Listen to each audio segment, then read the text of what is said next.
sa kaisipan ng mga tiga-Mantikao ni Misamis Oriental ang kwento tungkol sa isang punong kahoy sa kanilang bayan na ang mga may karamdaman dito kumakapit. Kaya raw kasi di umano nitong gamutin ang kahit na anong sakit mula sa simpleng sakit sa balat. Kahit yung mga kati-kati sa katawan, makuha ng lumalagsik. Hanggang sa malulubhang karamdaman, gaya ng stroke, sakit sa puso, pati na raw cancer. 100% wala po talaga akong ibang iniinom na nagpapagaling sa aking bukol sa suso at spinal cord. May ilang nagpapatotoo na mabagsik daw talaga ang bisa ng puno na kung tawagin, lumalagsik. Ang mga puno ng lumalagsik o cinnamon tree sa Ingles, sagana rito sa Misamis. Pahaba at makintab ang mga dahon nito.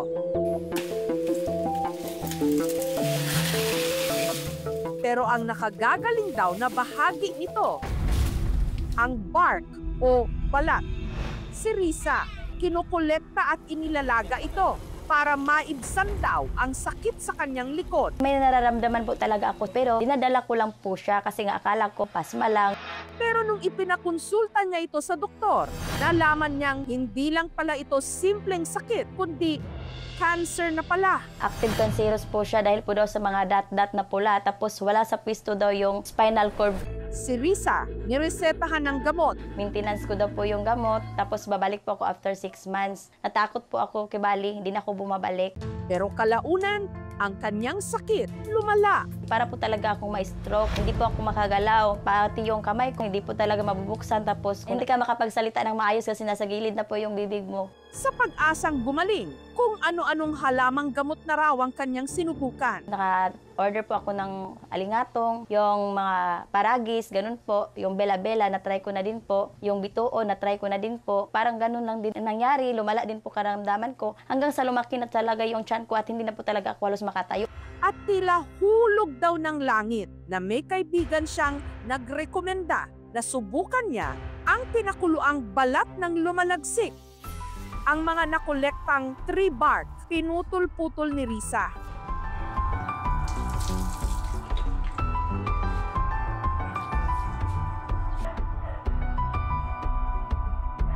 At saka niya pinakuluan sa loob ng 15 minuto. Ito ang ginagawa niyang tsaa. Hindi po siya mapakla, hindi po siya mapait. Kaya lang, amoy mentol po. Bali po sa una, nagsusuka po ako. Mga 1 linggo po yun, napanay po ako dura ng maasim. Pag susunod na naman, nag-LBM po ako. Tapos nilagnat po ako. Tapos yun po, yung last po na lumabas sa akin is nagkati-kati po yung buong katawan ko mula sa ulo po hanggang sa aking paa. Napuno po ako ng kati-kati. Most likely, ang kanyang side effect is more of sa tiyan, no? Maaaring magkaroon ng GI upset. Maaaring din na ikalala ng ating sakit. Makalipas ang 3 buwan na pag-inom ng lumalagsik, may sa kung anong himalaraw na bumuti ang kanyang lagay. Nag-bleeding din po ako ng half baldi po na dugo. Yung spinal cord ko, nagtaka po ako, ba't po ako nakatayo ng maayos? Milagro po talaga po. Pinagaling lang po ako sa kahoy, hindi naman po siya nag-oopera, pero ba't po natutunaw po yung bukol? Para sa akin is power po ni God po ang nilagay po doon sa halaman na yon. Maybe at the time that they were taking it, merong nagkaka-effect yung gamot.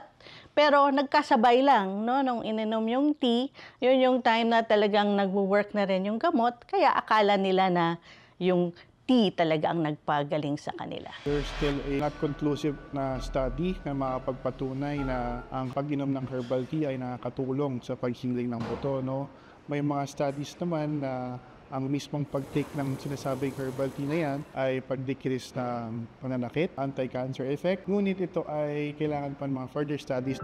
Samantala, para raw makatulong sa mga katulad niya, si Risa, nagbebenta ngayon ng tsaa na gawa sa lumalagsik. Good for 2 months o 3 months po ang paggamit ng 7 bundles po, yung 750. Ang nagsusupply sa kanya nito, si Diego. Ang hatag na kong gisaya sir, 300 ang per kilo. Siya nang bahala mag-repack. Kay paghatag na ko sa iya, volume na handos na ko sa iya, volume. Si Diego, noon pa man, umiinom na rin daw ng pinakuluang balat ng lumalagsik. Para sa kanyang natamong mga fracture sa katawan. Diresasa ko sa akong motor, ilupad. Balik-balik na niya akong likod sir. Operado ko sa dire sa baga. Sa 2006 na operahan ko, motong first time operahan ako nga nahulog kong building. Second time na akong disgrasya ko sa akong motor. Ang marka ng kuwan ako, pagkahagbong na ko sa building dito, ilupad ang motor. Operahan ko dire, almost 2 months. Lumalagsik herbal tray lang yapon ang akong gigamit. Naka-recover ko. Somehow, it's matter of psychosomatic effect ng herbal tea. Feeling of calmness and well-being. Ang usual na intervention na ginagawa sa mga hip fracture ay opera. Isa naman sa mga suki ng lumalagsik tiyan ni Risa, ang mag-asawang Zara at Richard. Si Richard, dating pintor sa Marawi. Kalaunan, siya'y na-stroke. Natumba siya, dinala namin sa may pakpak na ospital sa Marawi. Tapos mga 2 weeks kami doon, parang hindi pa rin siya magaling. Dahil sa nangyari, naapektuhan ang pagkilos at pananalita ni Richard. Sinubukan naman daw ni Zara na ipagamot ang kanyang asawa, pero hindi nila kaya ang gastos. Yung mga gamot na binigay sa kanya, iniresita sa kanya, mahal. Almost 30,000, kaya naisip ko na ilabas na lang siya. Matapos ang tuloy-tuloy na pag-inom nito, Naobserbahan ko na parang mabilis ang paggaling niya. Kaya yun na pinagpatuloy ko hanggang ngayon. Nakalakad na ako ngayon. Nahirapan pa rin ako magsalita pero minsan lang. Maaaring ito ay placebo effect sapagkat sa ngayon wala pa namang matibay na ebidensya na nakakapagpabuti ang herbal tea alone kumpara sa mga conventional treatment. pero ano nga bang meron sa lumalagsik? At marami ang nagsasabing uminam ang kanilang pakiramdam matapos uminom ng tsaa mula rito. Yung healing properties ng cinnamon is basically nanggaling po yan sa mga traditional or folkloric na medicinal practices. Ito ay may mga properties ng antioxidant, meron din siyang property na antibacterial, antifungal. Also nakakatulong din po ito sa pagpababa ng sugar level. Paalala naman po ng mga eksperto, kahit na mapatunayan ang bisa ng isang halamang gamot, para sa mga meron daw malulubang karamdaman, mas mainam pa rin kumonsulta sa doktor. Hinding-hindi rin daw nila inirekomenda ang pag-inom ng kung anong halamang gamot kung walang rekomendasyon ang doktor o yung tinatawag na self-medication.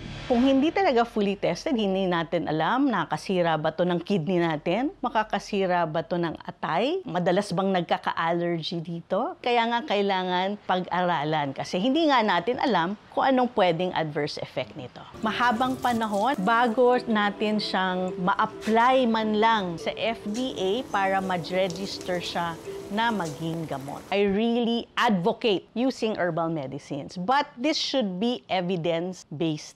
Marami naman po magsasabi sa akin na scam po yon. Ang pinupokus ko, walang pong ini-entertain, yung gusto pong gumaling sa sakit nila sa katawan. Willing naman po ako makipagtulungan na magiging legal po siya. Ako, daghanon akong nga tabangan ng isa daan nga herbal na naglubog pero at least nga ka-recover pagid sila. Hindi siya nakakagulat dahil sa mahal ng gastusin kapag kailangan mong magpakonsulta. Hindi pa doon kasama yung usapin ng mismong pagbili ng gamot. Napaka-inaccessible ng mga barangay health centers, lalo na sa mga kanayunan. Kailangan po nating igiit na yung mandato dapat ng gobyerno, lalo na tinutugunan nila yung pagiging mas abot kaya dapat ng mga serbisyong medikal. Hindi natin masisisi kung marami sa ating mga kababayan kapag nagsanga-sanga na ang problema sa kalusugan at wala nang matakbuhan, umakapit sa biyaya ng kalikasan. Pero paalala lang po, ang gamot na walang gabay pwedeng maging bagsik kesa bisa. Kaya kung may sakit, kumonsulta pa rin sa mga eksperto para ang paggaling mas magiging sigurado.